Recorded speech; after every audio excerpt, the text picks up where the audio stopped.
चिराग बुझ गया। इत्तेफाक की बात है कि घर में तेल खत्म हो चुका था और मोमबत्तियां भी ना थी। मर्जीना सर पकड़कर बैठ गई कि अंधेरे में यखनी कैसे तैयार करे। अब्दुल्ला ने मर्जीना की परेशानी टाली और कहने लगा, होश से काम लो, बाहर जाकर किसी मटके से थोड़ा सा तेल ले आओ। मर्जीना ने अब्दुल्ला के बर वक्त मशवरे का शुक्रिया अदा किया। अब्दुल्ला उठकर सोने चला गया कि उसे सुबह सवेरे उठकर अली बाबा के साथ हमाम जाना था। मर्जीना ने एक कटोरा उठाया और बाहर निकल गई। जैसे ही वो एक मटके के पास पहुंची तो कदमों की आहट सुनकर चोर ने आहिस्ता से पूछा, वक्त हो गया। कोई और बादी या नौकरानी होती तो इस वक्त बदहवास होकर शोर मचा देती। शोर पड़ जाने का नतीजा अली बाबा और उसके घर वालों के हक में बुरा साबित होता। लेकिन मर्जाना इंतहाई चालाक थी। वो हैरान जरूर हुई कि मटके में तेल नहीं है, कोई मर्द छुपा बैठा है। फौरन बात की तह तक पहुंच गई और सोचने लगी कि अगर उसने जरा सा भी गलत कदम उठाया तो वो खुद, अली बाबा और घर के सब अफराद मारे जाएंगे। वो बड़े इत्मीनान से हर मटके के पास गई और आवाज बदल कर कहती रही, अभी नहीं। चलते चलते वो आखिरी मटके तक आ गई जिसमें तेल भरा हुआ था। मर्जीना को अब अच्छी तरह मालूम हो चुका था कि जिस आदमी को अली बाबा ने तेल का सौदागर समझकर रात भर के लिए घर में ठहरा लिया है, वो दरअसल चोरों का सरदार है। उसे शामिल करके घर में 38 चोर घुस आए थे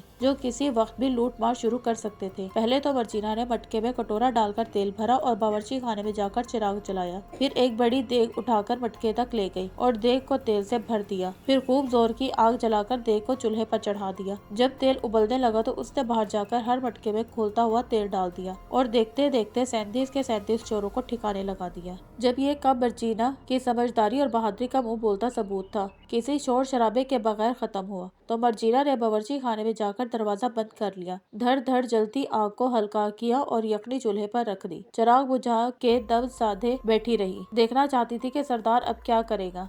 मर्जीना को इंतजार करते हुए मुश्किल से 15 मिनट हुए होंगे कि सरदार ने बिस्तर से उठकर खिड़की खोली। देखा कि घर में अंधेरा है और किसी के चलने फिरने बोलने की आवाज नहीं आ रही। समझ लिया कि वार करने का वक्त आ गया है। उसने 2-3 कंकर उठाकर मटकों पर मारे। उसे यकीन था कि कंकरों के टकराने की आवाज सुनते तमाम साथी बाहर आ जाएंगे। वो कान लगाकर सुनता रहा, लेकिन बाहर मुकम्मल खामोशी छाई हुई थी। उसके होश उड़ गए। उसने मजीद 2 दफा कंकर मारे लेकिन कुछ भी न हुआ। हैरान परेशान होकर वो कमरे से ये बड़बड़ाता हुआ निकला कि कम बख्तो, क्या तुम सोए पड़े हो? लेकिन मटकों के पास जाते ही जले गोश्त की चिराहट से उसकी तबीयत बिगड़ गई। उसने एक मटके को जाकर देखा और समझ गया कि उसके साथी मारे जा चुके हैं। आखिरी मटके में थोड़ा सा तेल बाकी था। सरदार ने जान लिया कि उस मटके से तेल निकाल और उबालकर उसके साथियों को जिंदा तल दिया गया है। गुस्से के मारे कांपने लगा। एक तो उसका मंसूबा खाक में मिल गया, दूसरा गजब ये हुआ कि पुराने और जाले साथी जो एक मुद्दत से बुरे भले वक्तों में साथ निभाते आ रहे थे, अचानक जान से जाते रहे। उसका दिल टूट गया। वो दीवार पर चढ़कर अली बाबा के बाग में उतरा और वहाँ से इर्द गिर्द के कई बागों की दीवारें फांदकर फौरन रफू चक्कर हो गया। मर्जीना इंतजार करती रही। जब उससे कोई आवाज ना सुनी और सरदार को वापस आते ना देखा तो समझ लिया कि वो आस पास की दीवारें फांदकर भाग गया है। गली में खुलने वाले दरवाजे पर 2 ताले लगे हुए थे,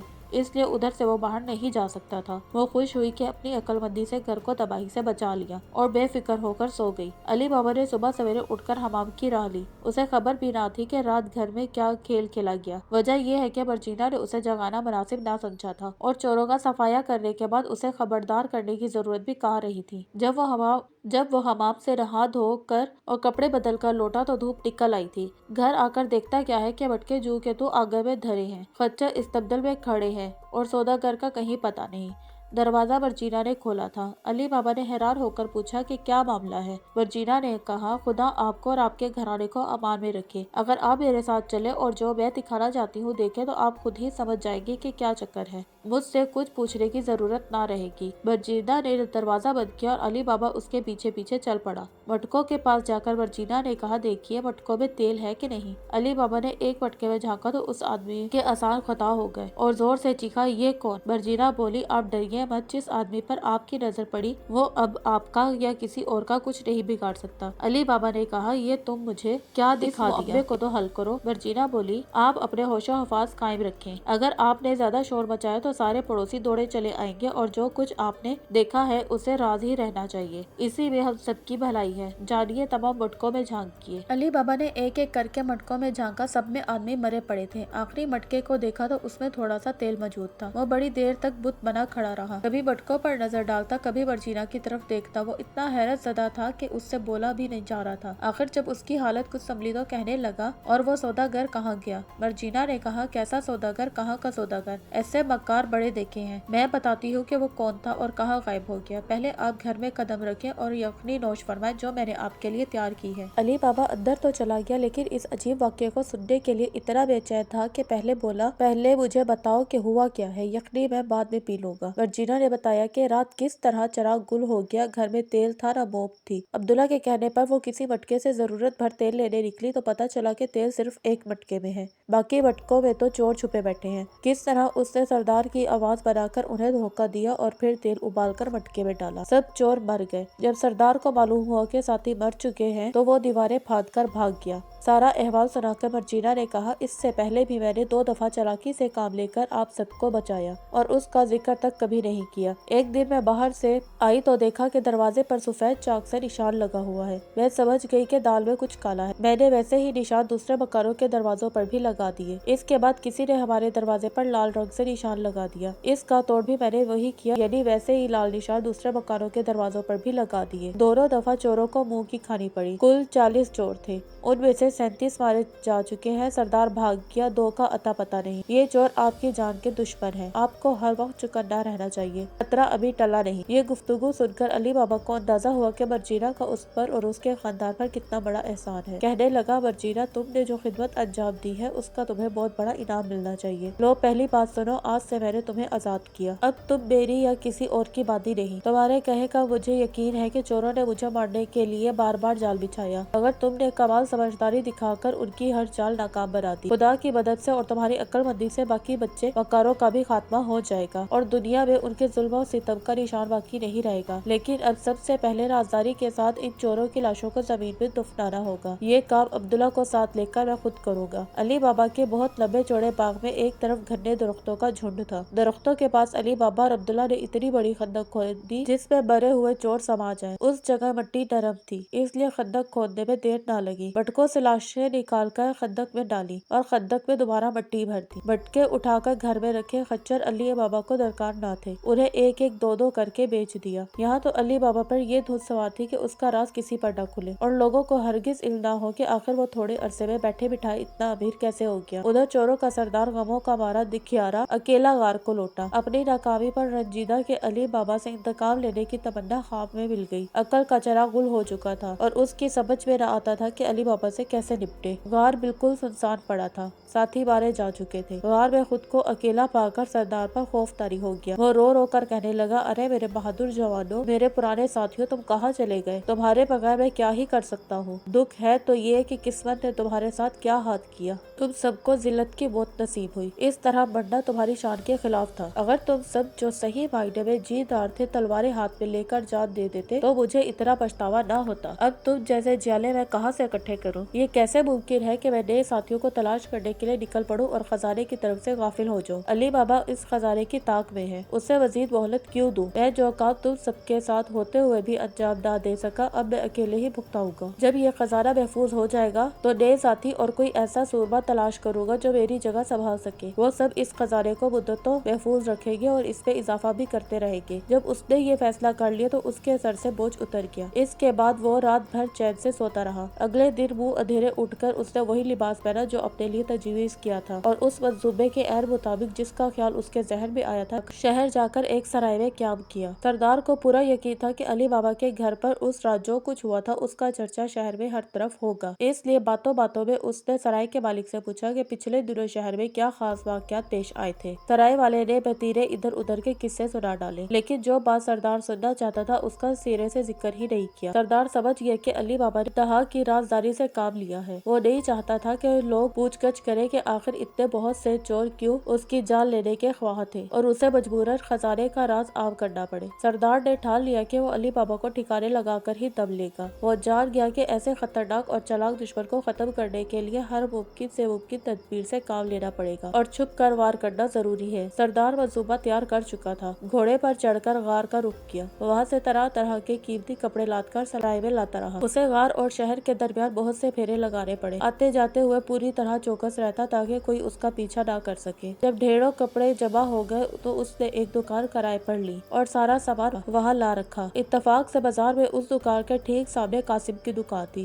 جہاں اب علی بابا کا بیٹا بیٹھ کر لین دین کرتا تھا۔ سردار نے خواجہ حسین کا نام اختیار کیا۔ چونکہ بازار میں نیا آیا تھا، اس لیے قاعدے کے مطابق تمام پڑوسی دکانداروں سے بڑی شرافت سے پیش آتا اور ایسی باتیں کرتا جن کو سن کر وہ خوش ہو جاتے۔ علی بابا کا بیٹا بھی جوان تھا اور خوبصورت بھی، تمیزدار بھی حد سے زیادہ تھا۔ خواجہ حسین سے اس کی اچھی بنتی، وہ اکثر آپس میں گپ شپ کرتے۔ جب سردار کو پتا چلا کہ وہ علی بابا کا بیٹا ہے تو اس کی طرف جان بوجھ کر دوستی کا ہاتھ بڑھایا۔ اس کا دل جیتنے کے لیے خوب چکنی چپڑی باتیں کرتا، کبھی چھوٹے موٹے تحفے دیتا، اکثر تقاضا کرتا کہ کھانا میرے ساتھ کھاؤ۔ علی بابا کا بیٹا دعوت قبول کر لیتا تو ایک سے ایک عمدہ چیز منگوا کر کھلاتا۔ اب یہ ہو نہیں سکتا تھا کہ علی بابا کے بیٹے کی اتنی خاطر ہو اور وہ جواب میں کچھ بھی نہ کرے۔ کسی کا احسان اٹھانا اس کے مزاج کے خلاف تھا۔ مشکل یہ تھی کہ جہاں وہ رہتا تھا وہاں اتنی گنجائش نہ تھی کہ ڈھنگ کی دعوت کی جا سکتی، اوپر سے اس کا ہاتھ بھی کچھ تنگ تھا۔ اس نے سارا معاملہ علی بابا کے سامنے رکھا اور کہا، یہ اچھا نہیں لگتا کہ خواجہ حسین مجھ پر اتنی مہربانیاں کرے اور میں بدلے میں ایک دفعہ بھی اس کی دعوت نہ کر سکوں، لیکن جہاں میں رہتا ہوں وہ جگہ دعوت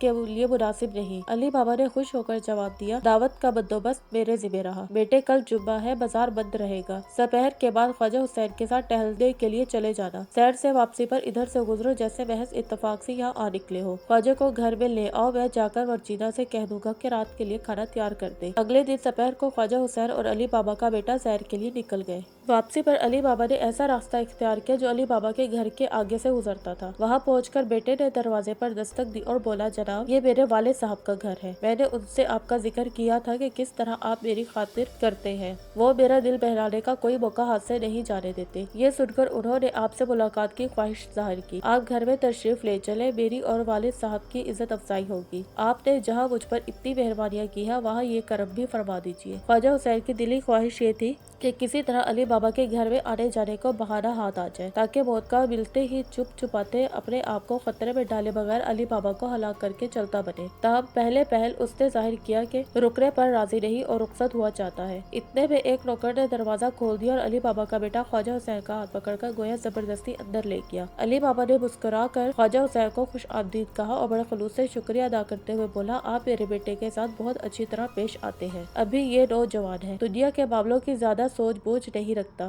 میرا دل کہتا ہے کہ آپ کے پاس بیٹھے گا تو عقل سے کام لینا سیکھ جائے گا۔ خواجہ حسین نے جواب میں علی بابا کے بیٹے کا اچھے الفاظ میں ذکر کیا اور کہا، جو سمجھ بزرگوں میں ہوتی ہے وہ بے شک اس نوجوان میں نہ نہیں لیکن اس قدر تمیزدار ہے کہ بڑے بڑوں سے بازی لے گیا ہے۔ تھوڑی دیر بعد انہوں نے ادھر ادھر کی باتیں کی۔ اس کے بعد خواجہ حسین نے پھر کہا، آپ مجھے اجازت دیجیے، رخصت ہونا چاہتا ہوں۔ علی بابا نے اسے روک لیا اور بولا، صاحب آپ کہاں چلیے، اتنی جلدی کیا ہے؟ میں درخواست کرتا ہوں کہ رات کا کھانا ہمارے ساتھ کھائیے، جو دال دلیا حاضر ہے وہ آپ کے لائق تو نہیں، بہرحال ہمارا دسترخوان آپ کا منتظر ہے۔ خواجہ حسین نے جواب دیا، جناب آپ کے خلوص پر مجھے ذرا بھی شک نہیں، لیکن امید ہے کہ میرے انکار پر آپ برا نہیں مانیں گے۔ دعوت قبول نہ کرنے سے آپ کے دل کو ٹھیس پہنچانا مقصود نہیں، وجہ کچھ اور ہے، اور اگر میں وجہ بیان کر دوں گا تو آپ یقیناً مجھے معاف کر دیں گے۔ علی بابا نے پوچھا، اگر وہ گستاخی نہ سمجھا جائے تو کیا آپ بتانا پسند کریں گے کہ دعوت قبول نہ کرنے کی کیا وجہ ہے؟ خواجہ حسین نے کہا، بات صرف اتنی ہے کہ میں وہ سالن نہیں کھا سکتا جس میں نمک پڑا ہو۔ آپ خود ہی سوچ لیجئے کہ اس صورت میں آپ کے دسترخوان سے کیا انصاف کر سکوں گا۔ علی بابا یہ سنتے ہی بول اٹھا، یہ تو کوئی بات نہ ہوئی، صرف نمک سے پرہیز کی وجہ سے آپ ہمارے دسترخوان کو عزت بخشنے سے انکار کر رہے ہیں۔ پہلے میں یہ عرض کروں کہ میرے گھر میں جو روٹی پکتی ہے اس میں نمک سرے سے نہیں ہوتا، اور رہ گیا گوشت کا سالن جو آپ کے سامنے رکھا جائے گا تو میرا یہ وعدہ ہے کہ نمک اس میں بھی نہیں ہوگا۔ میں ابھی منع کر کے آتا ہوں کہ کسی سالن میں نمک نہ ڈالا جائے، آپ مہربانی فرما کر تشریف رکھیں، میں 1 منٹ میں حاضر ہوا۔ علی بابا نے باورچی خانے میں جا کر ورجینا سے کہا، آج گوشت کا سالن تیار کیا جائے، اس میں نمک بالکل نہ ہو، میرا مہمان نمک نہیں کھاتا۔ ہاں 2-3 طرح کی ترکاریاں گوشت میں ڈال کر پکا لو، ان میں بھی نمک نہیں پڑے گا، اچھی طرح یاد رکھنا۔ ویسے تو ورجینا ہمیشہ علی بابا کا کہنا ماننے کے لیے تیار رہتی تھی، لیکن اچانک ایسی اوٹ پٹانگ ہدایت سن کر کچھ چڑ گئی۔ کہنے لگی، کون ایسا سر پھرا مہمان آ ٹپکا ہے جو نمک کے بغیر گوشت کھائے گا؟ آپ کو ایسا بد مزہ کھانا کھلاؤں؟ توبہ توبہ، یہ مجھے मुझे मंजूर नहीं। अली बाबा बोला, वर्जीना खफा मत हो, जो मैंने कहा वही करो। वर्जीना ने बेदिली से अली बाबा का हुक्म मान तो लिया, लेकिन बड़ी बेचैन हुई कि चल कर देखना चाहिए कि कौन सा आदमी है जो नमक नहीं खाता। चुनाचा जब वो खाना पकाने से फारिग हो गई और अब्दुल्ला ने जाकर दस्तरखान बिछा दिया तो खुद भी रकाबिया और डोंगे ले जाने के बहाने वहाँ जहाँ पहुंची जहाँ अली बाबा मेहमान के साथ बैठा था। ख्वाजा हुसैन ने अपना हुलिया बड़ी महारत से बदला हुआ था, लेकिन वर्जीना पहली नजर डालते ही पहचान गई कि असल में वो चोरों का सरदार है। वर्जीना ने सरदार का गौर से जायजा लिया तो नजर आया उसने लिबास के नीचे खंजर छुपा रखा है। दिल में कहने लगी, अब मुझे इस बात पर जरा भी हैरानी नहीं कि ये मनहूस जो मेरे आका के खून का प्यासा है नमक क्यों नहीं खाना चाहता। ये मेरे आका को कत्ल करने आया है, नमक इसलिए नहीं खा रहा, नमक खा के वार करेगा तो नमक हराम कहलाएगा, लेकिन मैं इसे छोड़ूंगी नहीं। इस किस्सा खत्म समझो। अली बाबा के बेटे और मेहमान के आगे खाना चुन दिया गया और वो खाना खाने के लिए और गले लगाने में मसरूफ हो गए। उधर वर्जीना ने ऐसा मंसूबा तैयार किया जिसके लिए बड़ी हिम्मत की जरूरत थी। जब अब्दुल्ला फलों की चाट लेकर आया तो वर्जीना ने आप जाकर एक छोटी सी मेज बिछाई और उस पर 3 गिलास रख दिए। वो खुद वहाँ नहा ठहरी ताकि अली बाबा और मेहमान आपस में किसी तकल्लुफ के बगैर बातचीत जारी रखे। ख्वाजा हुसैन, बल्कि कहना चाहिए चोरों का सरदार, खुश होके बैठ गया कि गिलास आ गए हैं, थोड़ी देर बाद शराब पेश की जाएगी। दिल में कहने लगा, अब मैं अली बाबा को कत्ल करके ही छोड़ूंगा। बाप बेटे को इतनी शराब पिलाऊंगा कि होश में ना रहेंगे। बेटे से मुझे कुछ लेना देना नहीं, उसे कुछ नहीं कहूँगा, बस एक ही बार में अली बाबा का खात्मा करके फरार हो जाऊंगा। बेटा बदहोश होगा, मुझे नहीं रोक सकेगा। रह गई बादियाँ और नौकर, उनकी मुझे कोई परवाह नहीं। खाने पीने में मशगूल होगी, क्या पता पढ़ के सो ही गई हूँ, लेकिन ऐसा कुछ भी ना हुआ। वर्जीना जाली सौदागर की बुरी नीयत भाप चुकी थी। उसने तय कर लिया कि बदमाश सरदार को अपनी खूनी कार्रवाई मुकम्मल करने का मौका बिल्कुल भी नहीं देगी। उसने नाचने वालियों का लिबास पहना, कमर में चांदी से सजा हुआ पंखा बांधा और पटके में चांदी का एक छोटा मगर तेज खंजर अड़ा लिया। मुंह पर एक खुशनुमा मनसूई चेहरा लगाया। भेस बदल कर अब्दुल्ला से बोली, ये दफ उठाओ, आओ अपने आका और उसके मेहमान का दिल बहलाएं। आखिर आका जब तन्हा होते हैं तो कभी कभार उन्हें खुश करने के लिए हम नाचते गाते ही हैं। अब्दुल्ला ने दफ उठाया और दफ बजाता हुआ आगे चल पड़ा। जिस कमरे में अली बाबा चोरों के सरदार के साथ बैठा था उसके दरवाजे में कदम रखते ही वर्जीना ने झुककर सलाम किया, गोया इजाजत चाहिए कि गा बजा और नाच कर अपना कमाल दिखाए। अली बाबा ने कहा, वर्जीना आओ, हमें दिखाओ कि तुम नाचने गाने में कितनी माहिर हो, फिर हम अपने मेहमान से पूछेंगे तुम्हारे बारे में उनकी क्या राय है। ये कहकर अली बाबा चोरों के सरदार से मुखातिब हुआ, ये ना समझिए कि मैंने आपका दिल बहलाने के लिए माल खर्च करके बाहर से किसी को बुलाया है। ये मेरी नौकरानी है और दफ बजाने वाला मेरा बावर्ची है। मुझे उम्मीद है कि जो तफरीह इनके करतब हमें फराहम करेंगे वो आपको नागवार ना मालूम होगी। चोरों के सरदार के गुमान में भी ना था कि खाने पीने से फरागत पाकर उसे नाच देखने और गाना सुनना पड़ेगा। उसने दिल में कहा, मैंने सोचा क्या था और हो क्या गया। अली बाबा को मार डालने का मौका आज शायद ही मिले। खैर, अब दोस्ती हो गई है, इस घर में अपना आना जाना लगा रहेगा, किसी और दिन से ही। जल्दी क्या है। सरदार का जी यही चाहता था कि नाच गाने से जल्द छुटकारा मिले, मगर अली बाबा को नाराज करना भी ठीक मालूम न होता था, इसलिए अपनी मर्जी के खिलाफ नाच देखने को तैयार हो गया। अली बाबा का इशारा पाते ही अब्दुल्ला ने दफ बजाना शुरू किया और वर्जीना नाचने लगी। उसका नाच देखने से ताल्लुक रखता था, अगर कोई और होता तो झूम उठता और वाह वाह के नारे लगाता, लेकिन चोरों के सरदार का ध्यान कहीं और था। नाच पर क्या तवज्जो देता, यही सोच रहा था कि मौका खूब हाथ आया था, लेकिन इस नाच गाने ने बना बनाया काम बिगाड़ दिया। वर्जीना नए से नए अंदाज से नाची, हर नाच में माल करके दिखाया। आखिर में वर्जीना ने खंजर ताल लिया और उसे लहरा लहरा कर अदाएं दिखाने लगी। कभी खंजर अपने सिरे पर रख लेती, कभी चक्कर खाकर खंजर का रुख अली बाबा या सरदार की तरफ कर देती। जब नाचते नाचते सांस फूल गया तो उसने अब्दुल्ला से दफ ले लिया, खंजर सीधे हाथ में थामा और अली बाबा की तरफ दफ बढ़ा दिया। नाचने वालियां नाच खत्म करके देखने वालों से इनाम लेने के लिए यही करती थी। अली बाबा ने दफ में एक अशरफी डाल दी। इसके बाद अली बाबा के बेटे की बारी आई, उसने भी एक अशरफी दी। आखिर में वर्जीना चोरों के सरदार की तरफ मुड़ी। उसे आता देखकर सरदार अपना बटुआ निकालकर खोलने लगा। वर्जीना ने उसे बेखबर देखा तो एड़ी चोटी का जोर लगाकर खंजर इस तरह मारा कि सरदार के दिल के आर पार हो गया। ये हरकत देखकर अली बाबा और उसके बेटे के चेहरों का रंग उड़ गया। अली बाबा पुकार उठा, अरे कमबख्त, ये तूने क्या किया? तू मुझ पर और मेरे घर वालों पर आफत ढाना चाहती है। वर्जीना ने कहा, ये काम मैंने आपको बर्बाद करने के लिए नहीं किया, आपको तबाह होने से बचाया है। ये कहकर उसने चोरों के सरदार के लिबास में छुपा हुआ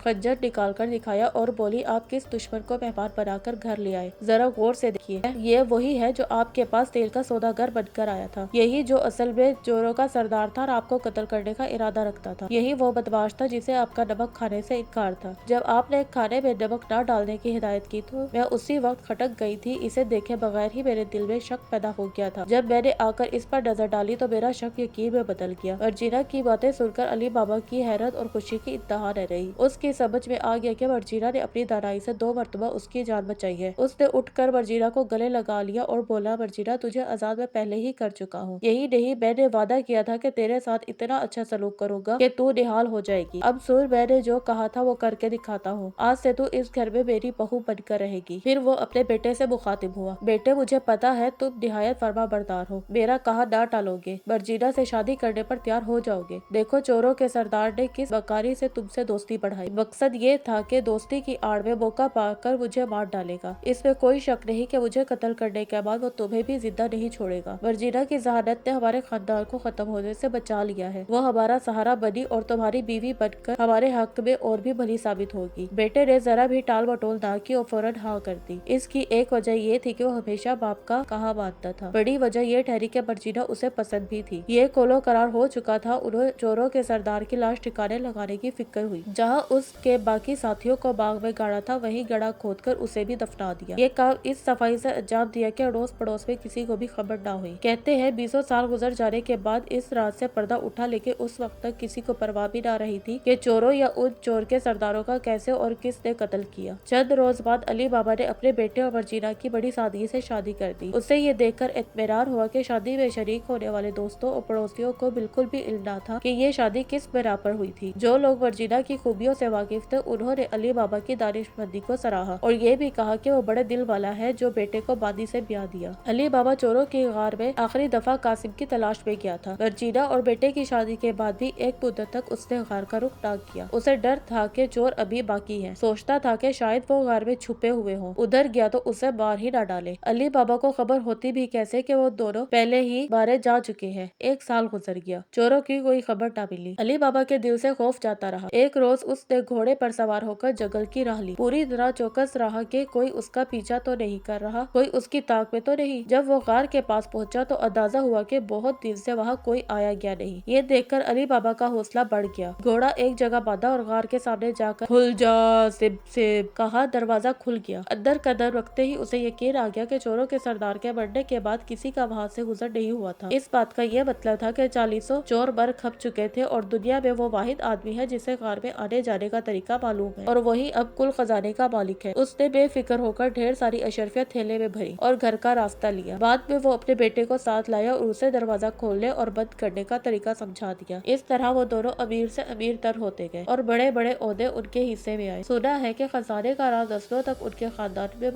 खजाना था ही, इतना कि आसानी से खत्म नहीं हो सकता था।